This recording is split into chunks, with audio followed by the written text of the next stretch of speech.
হযরত ইয়াকুব আলাইহিস সালাম, আপনারা ওনার নাম শুনছেন না? ওই যে ইউসুফ আলাইহিস সালামের বাবা, এই ইয়াকুব আলাইহিস সালামের দুইটা নাম।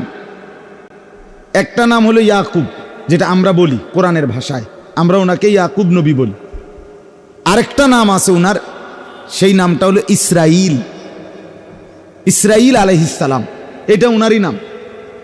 ইসরাইল অর্থ হলো আব্দুল্লাহ, আল্লাহর বান্দা। এটা হিব্রু ভাষার শব্দ। তো এই ইয়াকুব আলাইহিস সালামের সংক্ষেপ কথা হলো 12 জন সন্তান ছিল। কতজন?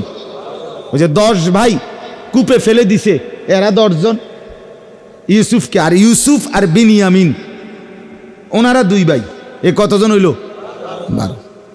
ইয়াকুব আলাইহিস সালামের এই 12 জন সন্তান পরবর্তীতে তাদের বংশধারা সামনে আগাইছে, তাদের আবার জিফুত হইছে না। এই ইয়াকুব আলাইহিস সালামের 12 সন্তানের বংশধরদেরকেই বলা হয় বনি ইসরাইল। কি বলেন? ইসরাইলের সন্তানগণ, বংশধর, মানে ইয়াকুব আলাইহিস সালামের বংশধর। পরবর্তীতে বনি ইসরাইলরাই ইহুদি হিসাবে নামকরণ হয়ে গেছে।